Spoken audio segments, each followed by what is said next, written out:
What is going on, Minecraft Java Edition players that want to play Java Minecraft with 1.16.5 with Sodium? Yes, as you can see in the bottom right hand side of the screen, you can see that I'm using the Sodium renderer. How am I doing that? Well, that's what I'm here today to show you, because a lot of people have asked, how do you use Sodium on 1.16.5 with other mods that help with basically performance and keeping the performance stable like it is right now at 60 FPS. I'm using a low power device or a low performing device with a Mali G757 GPU. Something that is very important to take note of is that this is also called the Ambernic RG556. It's a Unisoc chipset, which that might be gibberish to some of you guys, but that's very important when you basically try to play with Java Minecraft, because your phone really does determine whether or not you can play the game. I know some people say, oh, I can play it on my potato phone, and yeah, I've done a video about that with a potato phone, but this mod pack that I created is specific to only 1.16.5, and also it has other versions as well, like newer versions. But the reason why I created this one is so that you can have all of the mods that actually work. So if we go into options, go to video settings, we have Sodium options extras, Rhesus Sodium extras, we have entity calling. There's a whole bunch of other mods in here that you would want to use for boosting performance, like even entity calling, which is right here. You can mess around with settings in entity calling, fabric language Kotlin. I put a whole bunch of other mods, memory leak fix, and everything that I think and know based off of experience. I've tested out things just to make sure that I can get a stable 60 FPS with this mod pack at an 8 render distance. That's the other thing. You don't have to play at 8 render distance like I am right now, but this mod pack, which is called OptiMobile, is the mod pack that I ended up creating so that people can actually enjoy it.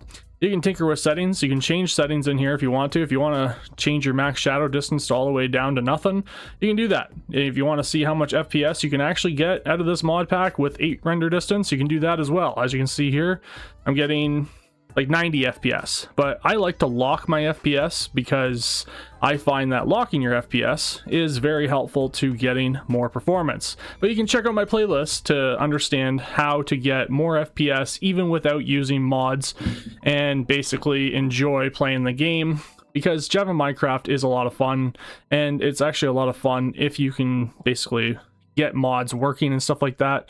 And again, this is just a fabric version. This isn't a forge version with Embedium or an Optifine. Optifine and Embedium are a little bit different, and I haven't really tested to see if my forge version, which is on CurseForge, which is only for 1.20.1 right now, does actually work with this renderer. So that's what we're going to talk about today. So let's jump in and actually talk about this. So we're going to go quick game.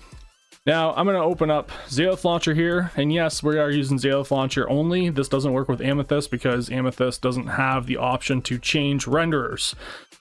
Inside of here, you won't be able to download this renderer, which is your video settings, by the FCL renderer plugins. You just have to go either to the link in the description below, or you can go to Google and basically type in Krypton wrapper renderer, just like so.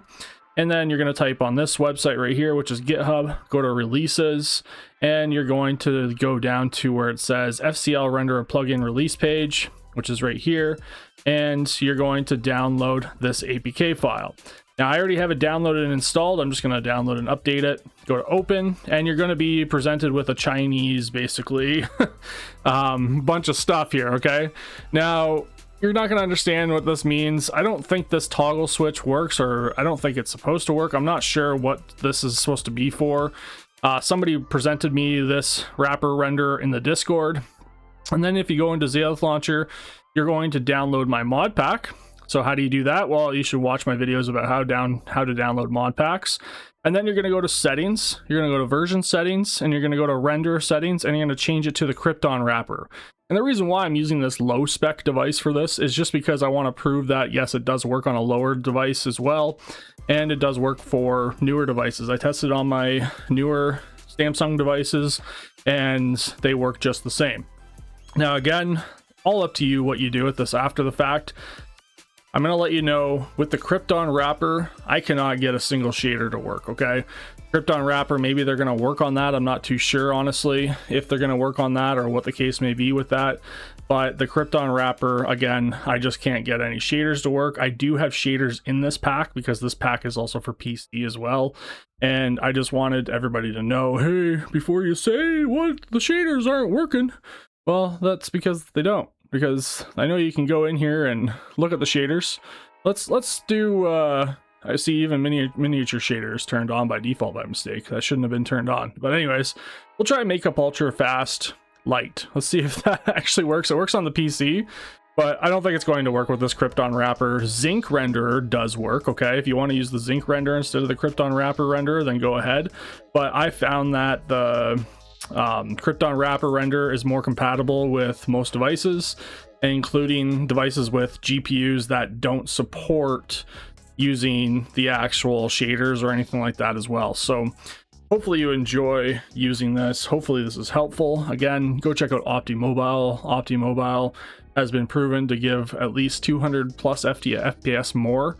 And yes, like any time when you jump into a world, it's going to take a few seconds to buffer itself out, which does happen. But once you get going and you start playing the game and everything, you're going to get a stabilized FPS. And again, you can also change settings while you play. If you ever watch any of those big YouTubers play, sometimes they do change settings while they're inside the game because they have to tinker with things even to buffer out their PC, because they don't all have, you know, liquid cooling PCs and beast PCs. At least most of them that are kind of just starting off don't, I don't think, unless that's what they spend their money on all the time. But again, there you go, guys. Hope you enjoyed that. Hope this was helpful. Don't forget to check out OptiMobile for your device, because I have it also for 1.2111 as of today. Now, again, the other thing is lower versions is going to be better for a lot of devices that I hear people that have in this community, because a lot of people do have lower spec phones.